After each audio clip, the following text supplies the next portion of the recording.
Hello বন্ধুরা, আমার নতুন ভিডিওয় আপনাদের সবাইকে স্বাগত। আবারও যাচ্ছি একটা নতুন দেশে। এই আল্পস পর্বতের ডলোমাইটস পেরিয়েই পৌঁছে গেলাম ভেনিসের ট্রেভিসো এয়ারপোর্টে। এখান থেকে প্রথমে একটা বাসে উঠলাম। 10 মিনিটের রাস্তা পেরিয়েই পৌঁছে গেলাম কাছের ট্রেভিসো সেন্ট্রাল স্টেশনে। টিকিট আগেই অনলাইনে করে নিয়েছিলাম। ওই 10 ইউরো মতো পড়েছিল, ইন্ডিয়ান টাকায় ওই 900 টাকার মতো। আপনারা চাইলে এই স্টেশনে এসেও অফলাইনে টিকিট কাটতে পারবেন।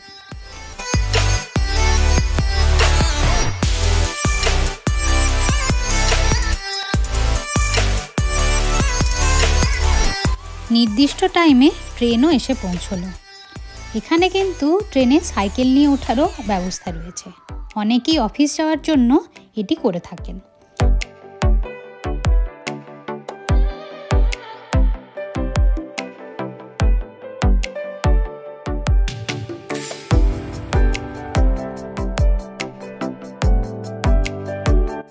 ট্রেনে উঠেই একটা জানালার ধারে সিট নিয়ে নিয়েছি। এবার ওই 30 মিনিটের রাস্তা, পৌঁছে যাব মেস্ট্রে স্টেশনে। এখানে নেমেই নিলাম 3 দিনের রোলিং পাস। খরচ পড়লো ওই 33 ইউরো, ইন্ডিয়ান টাকায় ওই 3000 টাকার কাছাকাছি। এখানে আপনি পায়ে হেঁটে আসলে ঘুরে দেখতে পারবেন না, পুরো শহরই তো জল দিয়ে ঘেরা। এই এসেই পড়েছি বিখ্যাত গ্র্যান্ড ক্যানেল দেখতে।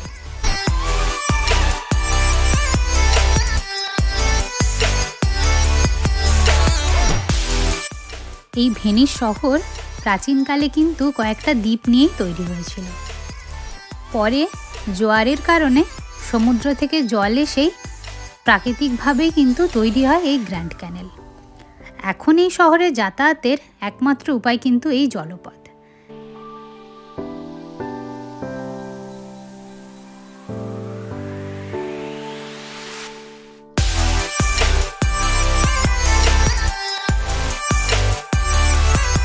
তিন দিনের যে পাসটা নিলাম ওটা নিয়েই উঠে পড়ব এখানকার ওয়াটার ট্যাক্সিগুলোতে। এখানে 5-10 মিনিট ছাড়াই এই শাটেল বোটগুলো থাকে। এছাড়াও প্রাইভেট ট্যাক্সি তো আছেই। এবার চললাম এই গ্র্যান্ড ক্যানেলের সৌন্দর্য উপভোগ করতে। এর পাড় বরাবর খুবই সুন্দর বাড়িঘর, প্যালেস সবই রয়েছে। প্রত্যেকটা ডক স্টেশনে নামলেই আপনি কিছু না কিছু প্রাচীন ঐতিহ্য দেখতেই পাবেন।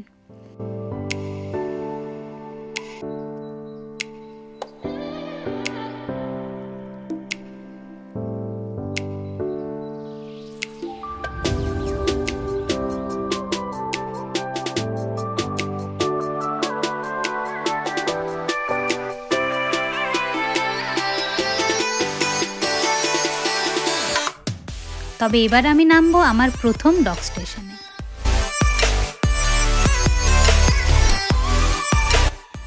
এই জায়গাটার নাম সান মার্কো স্কয়ার। এখানেও অনেক বিখ্যাত প্যালেস আছে। এই জায়গাগুলোয় সবসময় মানুষের খুবই ভিড় থাকে, তাই নিজেদের ফোন, পার্স সবই খুব সাবধানে রাখবেন। পকেটমারদের সংখ্যা এখানে খুবই বেশি। আর এই এসেছি ডজেস প্যালেসে। ভেতরে যাওয়ার জন্য টিকিট কাটতে হয়, কিন্তু আমি টিকিট আগে থেকে কেটে রাখিনি। আর এসে দেখলাম প্রচুর মানুষের ভিড়, তাই ভেতরে আর যাওয়া হলো না।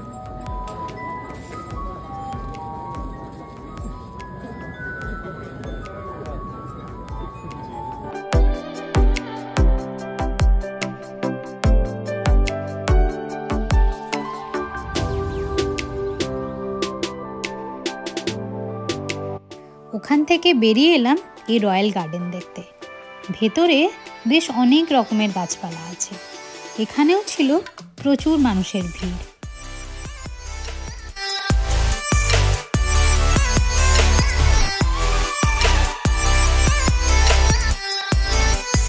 আর ওই দূরে দেখা যাচ্ছে ভেনিসের প্রধান আকর্ষণ সেন্ট মার্কস ব্যাসিলিকা। এখানে রাস্তাঘাটে আপনি যত বাড়ি, প্যালেস দেখছেন সবগুলোই আর্কিটেকচারের দিক দিয়ে খুবই সুন্দর।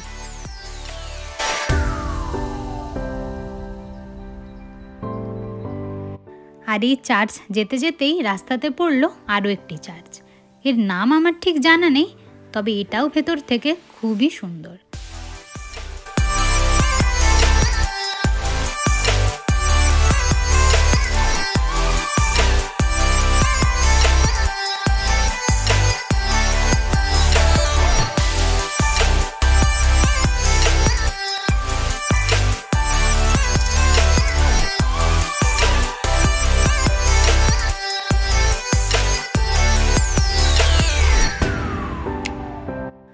আর এই ক্যানেলের মাঝে মাঝে অনেকেই গন্ডোলা নিয়ে ঘুরছে। এটাই চাপতে গেলে ওই 80 থেকে 100 ইউরো মতো খরচ হয়। এসে পড়লাম সেই বিখ্যাত বড় চার্চে।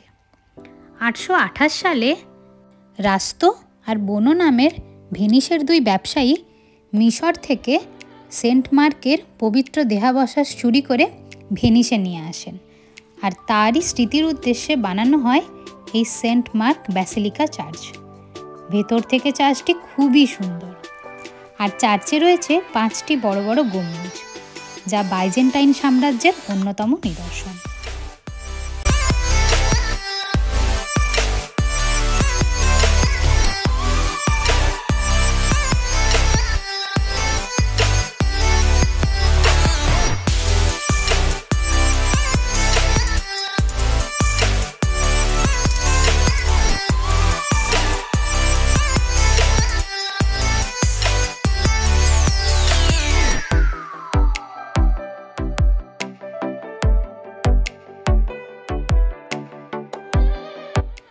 এবার আরও একটা শাটেল বোট নিয়ে এগিয়ে চললাম ভেনিসের সবচেয়ে পুরনো কিন্তু বড় রিয়াল্টো ব্রিজের দিকে।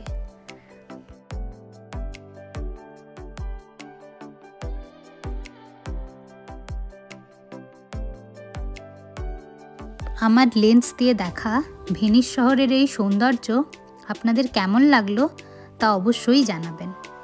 আর আমার ভিডিও যদি ভালো লেগে থাকে তাহলে লাইক, শেয়ার আর সাবস্ক্রাইব করে দেবেন। টাটা।